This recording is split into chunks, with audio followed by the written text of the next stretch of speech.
think the best word to describe Coles as a company is ruthless.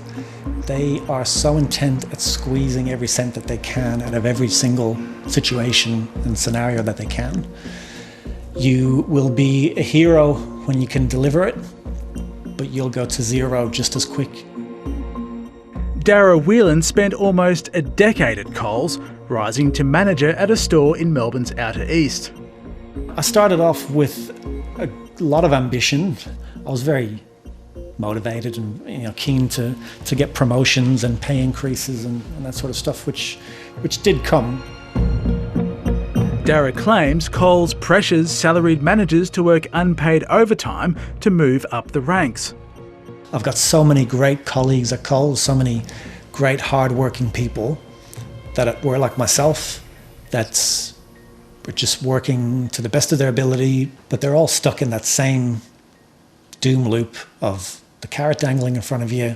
You think you're going to get there, you'll work yourself to the ground, and you never get there. When it all kicked off with COVID and the pandemic, that was when things started to really change for me, and that's when it really sunk in that maybe this wasn't such a great place to work after all. They've been saying 7 o'clock, I've been for 45 minutes and there's still nothing here. It was actually impossible to manage the store and be, maintain any sort of standard, because you were just living and working like minute to minute, hour to hour. What's next? What's next? What's next? Compounding Darragh's stress was a Coles rostering system he says didn't provide enough staff to get the work done. ABC Investigations has obtained a copy of the manager's user manual for one team, the data-driven system Coles describes as a simple way to roster the right team at the right time. It allocates hours based on projected sales of particular products. For example, in the bakery section, labour-intensive items like donuts and hot cross buns count for more hours than bread bought from suppliers. But Darragh says in his store the system routinely underestimated part-time and casual shifts needed, so managers on a flat salary were left to pick up the slack. Well, essentially the department manager or the store manager has got to stay back and just do it themselves. That was happening every day, that we had to absorb work that couldn't be done due to lack of hours. Darragh claims he ended up working 12 to 18 hours a day with no overtime to meet standards set by Coles. The tidying of the shop, one team gave you 4 hours a day to just do a quick tidy across the shop, but our regional manager expected everything to be fully faced and perfect. So that was probably a 12-hour job. Press here and turn the page. In April, Darragh wrote to his superiors saying he was at breaking point and needed more support. 7, 8, 9, 10. Within days, Coles accused Darragh of breaking its code of conduct by marking down products for his own benefit, including an electric razor, a packet of toilet paper, and a bottle of tomato sauce. With no real explanation or no question as to what my explanation or side of the story might have been. He denies he broke the company's rules but was given a first and final warning. Darragh resigned because he said he was too distressed to go back to work at Coles and has launched a Fair Work Commission claim alleging he was targeted for speaking up. I saw a mental health practitioner. Her and my GP together diagnosed me with extreme depression, anxiety and post-traumatic stress disorder because of all of those experiences and that slow sort of build-up and burnout. Coles has declined to do an interview and didn't respond to questions despite 3 requests. But in its response to Darragh's unfair dismissal claim, it denies it targeted him for speaking out. He's just one of almost 8,000 salaried staff covered by a Fair Work Ombudsman legal action against Coles, which it accuses of more than $100 million of underpayments over 3 years. When you're paid a flat salary, as in the case of Coles managers, there's no allowance for overtime or excessive hours.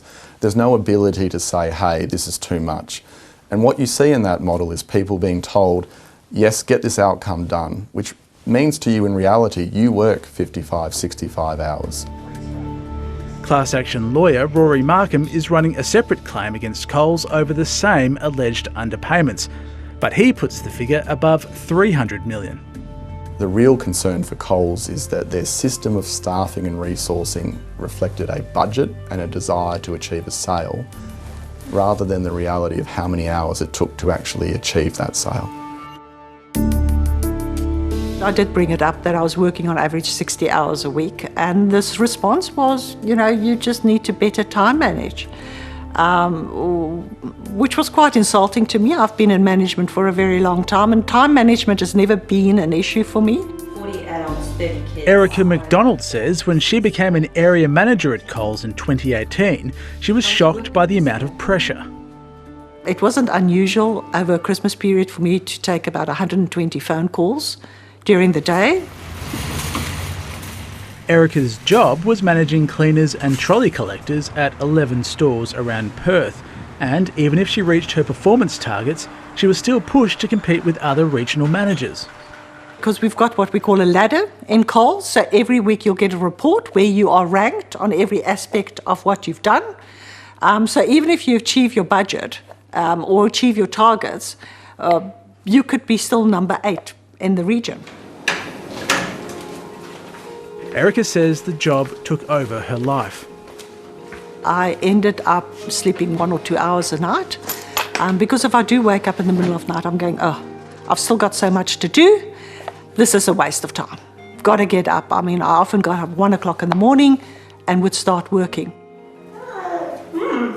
Erica claims the pressure left her with extreme anxiety, and after she lodged a workers' compensation claim in January last year, Coles sent her for a psychiatric assessment. The psychiatrist did confirm the doctor's diagnosis that I have adjustment disorder with insomnia. He said he believes the mental health problem that I picked up is directly linked to the amount of hours that I was working. The psychiatrist said Erica could return to work, but only working in the morning on reduced hours. But Coles told her that wasn't possible and made her redundant. It was devastating, and it still is. Can you see the butts? Just no commitment from the company, no give and take. It's we'll take, and when we can't use you, you've got to go. It's you being cast aside. Coles has not responded to questions about Erica's case. The real message here is that Coles needs to change. Ultimately, you can have a profitable supermarket, but it shouldn't be at the cost of hiding the true hours and labour costs of vulnerable Australians. Finding the right balance between profits and people. You can't just chase the bottom line and think it won't have impact on people delivering that bottom line for you.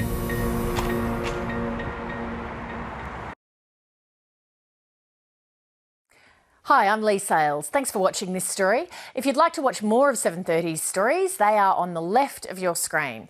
And tap on the button below to subscribe and get the latest from ABC News.